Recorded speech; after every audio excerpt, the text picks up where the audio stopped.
আপনার সমস্ত পেরেশানি দূর হয়ে যাবে, আপনার মন খারাপ ভালো হয়ে যাবে, আপনার দুশ্চিন্তা, আপনার টেনশন সাথে সাথেই দূর হয়ে যাবে। আসসালামু আলাইকুম ওয়া রাহমাতুল্লাহ। সম্মানিত দর্শক, আশা করছি আল্লাহর অশেষ রহমতে সবাই ভালো আছেন, সুস্থ আছেন।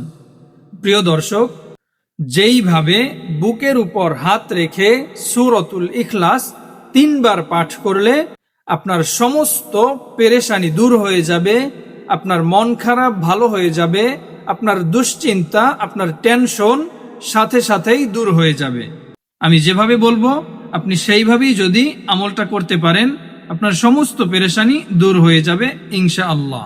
আমলটা করতে হলে আপনাকে ধৈর্য সহকারে সম্পূর্ণ ভিডিওটি শেষ পর্যন্ত দেখতে হবে।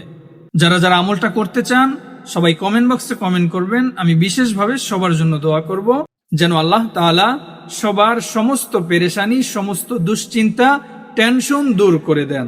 যারা ইমানি আলোচনা চ্যানেলে নতুন, সবাই চ্যানেলটা সাবস্ক্রাইব করে পাশে থাকা বেল বাটনটি অল করে দিন, যেন এরকম আরো নতুন নতুন ভিডিও আপনি সবার আগে পেতে পারেন।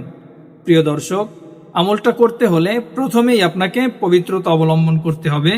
যখনই আপনার মন খারাপ থাকবে, যখনই আপনি টেনশনে থাকবেন, আপনার দুশ্চিন্তা অনুভব হবে, তখনই আপনি পবিত্র হয়ে একটি পবিত্র স্থানে বসবেন। পবিত্র স্থানে বসার পর প্রথমেই 3 বার ইস্তেগফার পাঠ করবেন।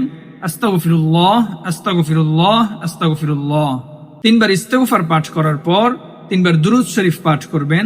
যেই দুরূদ শরীফটা আমরা নামাজের মধ্যে পড়ে থাকি, আলহামদুলিল্লাহ মোটামুটি সবাই পারি দুরূদ শরীফটা, দুরূদ ইব্রাহিম।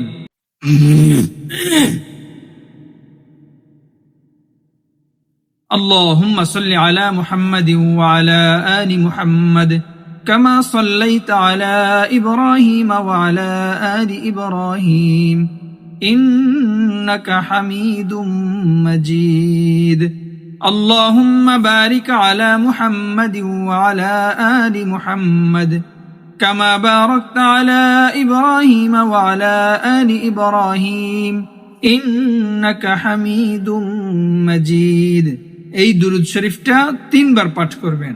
3 বার দুরূদ শরীফ পাঠ করার পর এভাবে বুকের উপরে হাত রেখে 3 বার বিসমিল্লাহ সহকারে সূরাতুল ইখলাস পাঠ করবেন। বিসমিল্লাহির রহমানির রহিম। কুল হুয়াল্লাহু আহাদ, আল্লাহুস সামাদ, লাম ইয়ালিদ ওয়া লাম ইউলাদ ওয়া লাম ইয়াকুল লাহু কুফুয়ান আহাদ। বিসমিল্লাহির রহমানির রহিম।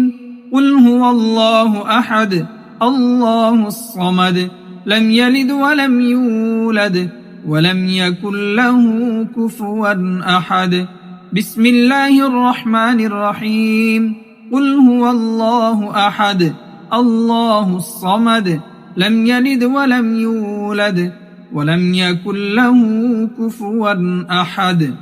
3 বার এইভাবে সূরাতুল ইখলাস পাঠ করার পর আবার 3 বার দুরূদ ইব্রাহিম পাঠ করবেন। তারপর আবার 3 বার ইস্তেগফার পাঠ করবেন। ইনশাআল্লাহ আল্লাহ তাআলা সাথে সাথে আপনার সমস্ত পেরেশানি, সমস্ত দুশ্চিন্তা, সমস্ত টেনশন সাথে সাথেই দূর করে দিবেন। আপনার যদি মন খারাপ থাকে সাথে সাথেই ভালো হয়ে যাবে। যদি এই আমলটা আমি যেভাবে বলে দিয়েছি ঠিক ওইভাবেই আপনি যদি আমল করতে পারেন, সহি শুদ্ধভাবে সূরা, দুরূদ শরীফ, ইস্তেগফার সবকিছু সহি শুদ্ধভাবে যদি আপনি আমি যেভাবে বলে দিয়েছি ওইভাবেই যদি আপনি আদায় করতে পারেন, আল্লাহর রহমতে আপনার সমস্ত টেনশন, সমস্ত দুশ্চিন্তা, মন খারাপ সবকিছু ভালো হয়ে যাবে ইনশাআল্লাহ। প্রিয় দর্শক, ভিডিওটাতে একটা লাইক, একটা কমেন্ট করে সবাই পাশে থাকবেন। সবাই ভালো থাকবেন, সুস্থ থাকবেন। আল্লাহ হাফেজ। আসসালামু আলাইকুম ওয়া রাহমাতুল্লাহ।